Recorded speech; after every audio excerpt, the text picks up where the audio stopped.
What is up, YouTube? It's Cav PJ here. I hope you're having a good day. Hold on, what was my saying? It's Cav PJ. I hope you're having a good day. Anyway, as you all know, if you're a basketball fan and you don't live under a crab shell, you know about the whole 90s thing and how people are watching old videotapes of the 90s and saying how, it's actually dog poo, how they played with plumbers and all that. And people are saying, what's they're saying in the comment sections, like, we done with the 90s. We done with the 90s. Now, I haven't actually watched a full game of 90s basketball, but I came across this video and it says, it's by Scap Attack. And he says, we done with the 90s. A lie built by scrub losers. See, this, hey, I can't even lie. I love this guy because of how direct he is.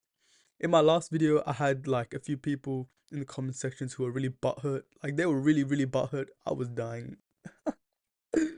Oh man, bro, people be like actually butthurt over like these things. It cracks me up. I can't lie. But yeah, if you go check my comment section, it's really funny. In my last video, no, or my second last video. But anyway, let's get into this video, man. Subscribe if you're new, man, and let's have a good day. I'm ready. Oh no, there has been an ongoing crusade to attempt to discredit not merely Michael Jordan, but virtually every all-time great NBA player that preceded this current generation for what seems like 20 years now and counting. Of course, these tactics have only been ramping up more throughout the last couple years as a certain player continues to awkwardly wedge himself in conversations with players substantially better than him. The flimsy and pathetic Hey, I'm gonna say it again. If you're a LeBron Glazer and you love LeBron, don't watch this video or you'll get your feelings hurt. This guy goes in. Scap Attack goes in. He says what's on his mind. So if you can't take it, bro, I suggest you leave. But yeah, I mean, first of all, man, this guy goes in. We can clearly see he hates LeBron. motivations behind this ongoing quest to destroy previous eras could not possibly be more transparent. And sure, these tactics are, at their core, just a microcosm of the generational inadequacies felt by the underwhelming era of teenagers and early 20-year-olds populating society as a whole these days. But more specifically, it is a thinly veiled attempt to hoist up those soft, petulant children's personal god and savior, LeBron James. A guy who embodies all of their characteristics: mentally weak, entitled, rejecting the premise of overcoming challenges or hardships, and instead opting to just take things he never earned and doesn't deserve. Oh, what a loser! You see, Yeah. he is Yeah, one yeah. of them. Yeah. Hold on. But this guy has me dead. What? Bro, he goes in. He goes in on LeBron. He literally goes in, man. God damn. Bro, I can't help but like kind of agree with him though. Like, if you watch my other video about LeBron, he spoke so much facts. It was crazy. But anyway, And they have gone out of their way to defend him while propping up and advancing his fake GOAT narrative. It is undeniable he has fallen hilariously short of any metric used to gauge players of previous times. So the answer for them is simple: discredit those players by attacking the times they played in, painting their eras as weaker and easier. Of course, this couldn't be any further from the truth, as the NBA has been getting nothing but easier, specifically over this last decade. And the original talking points were that those previous eras didn't have the level of athleticism of players today. But now, while a guy who can barely dunk a basketball continues to absolutely destroy this current era, and Luka Doncic is averaging damn near a 35-point triple-double, the kids are ever so slightly modifying their narrative, as the "we done with the 90s" continues to trend across various toilet bowl social media platforms. The irony and the hypocrisy cannot be more alarming, yet simultaneously so utterly predictable. The trend began by seeking out footage of Jordan from the late 80s and early 90s and exposing him for his lack of a left hand. And by footage, I mean like one half of a single game. And of course, as the scoring continues to ramp up to sky-high levels in today's era, sitting currently at 115.1. See, that's what I'm saying. Like, I know people are saying, "Oh, we done with the 90s and all that," but bro, if you look at the scoring and the defense, you can't really talk. Maybe skill-wise, players have evolved, but competition-wise, it's decreased. I mean, I'm not gonna sit here and say, "Damn, you know, teams are competitive." They're not. These days, teams they don't play defense. That's just the truth. Teams don't play defense, man. Points per game, which is the highest in modern NBA history. Many ignorant and uninformed casual observers might assume that this is simply because of the immense skill set of today's players as compared to those previous eras. But Kobe Bryant scored more points on a higher shooting percentage in his 17th season than he did in his 8th year in the league at the age of 25. While Steph Curry is now averaging more points per game today at 35 years of age than he did 9 years ago in his first league MVP season. You see, in reality, the NBA has been depreciating and getting markedly easier.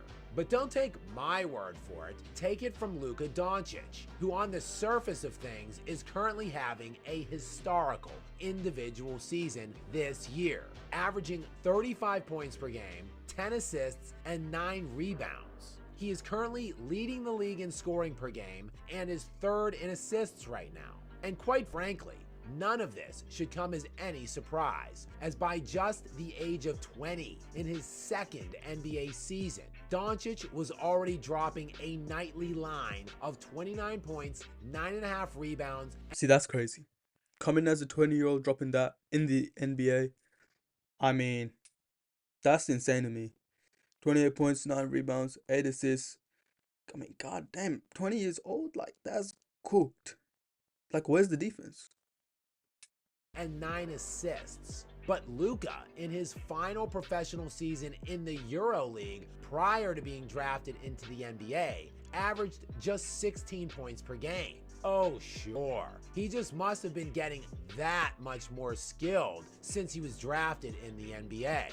Well, not exactly, as just 2 years ago, Doncic went on record in discussing the ease of scoring in the NBA, saying, quote, "I would say that scoring is easier in the NBA because of the different rules and the amount of space. Scoring 30 points in a EuroLeague game, it's harder than in an NBA game, 100%.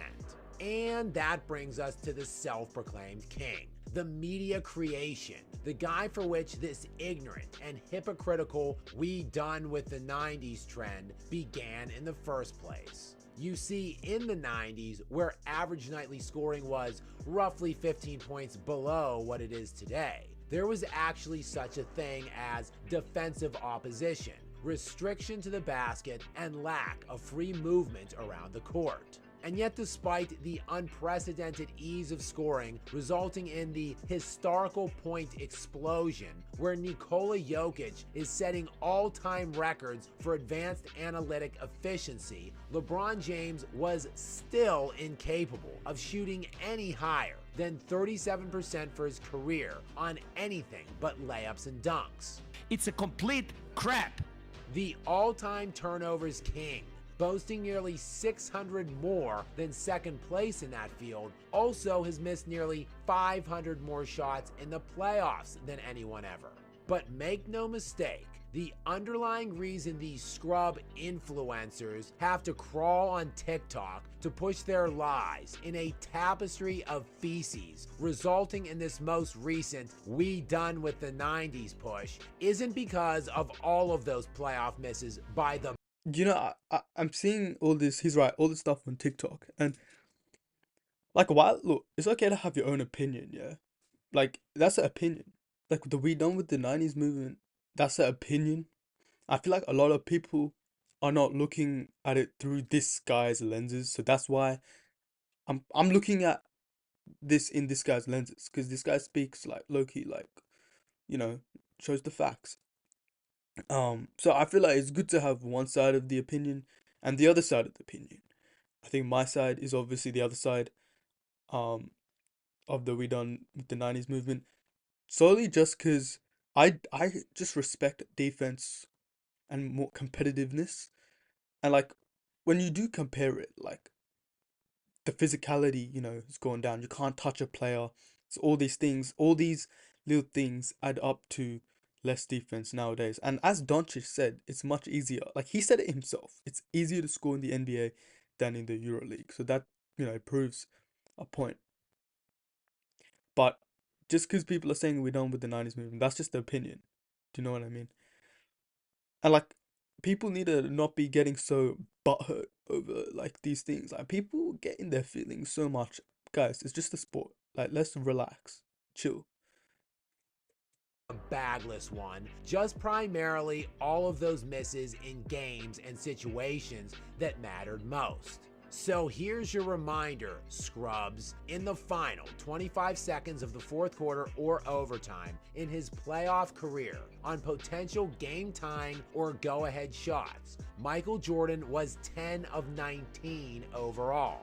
LeBron James, meanwhile, is just 11 of 30. Diddly poo. In series-clinching games, Jordan shot 4 of 7 in these situations, while James is just 0 and 3. Diddly poo. And when facing elimination, Jordan shot 3 of 3, while James is 0 for 2. Diddly poo. And finally, in the NBA Finals round specifically, Jordan was 4 for 8, while LeBron is currently 0 for 7.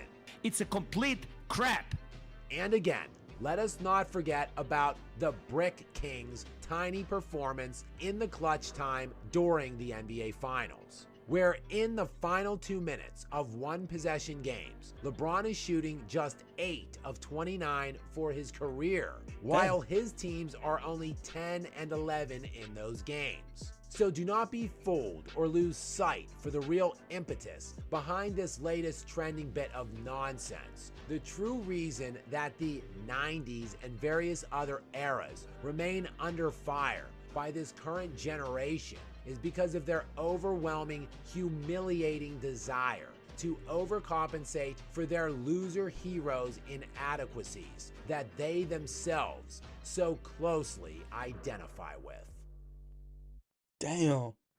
Hey, bro comes with the heat. This guy does not play no games. He comes with the heat, man. I mean, look, in my opinion, I just believe that from, what I've seen and heard, that the 90s are probably more competitive. And I like that era. 90s. Obviously, I've never seen it myself. But I feel a bit bad for LeBron. You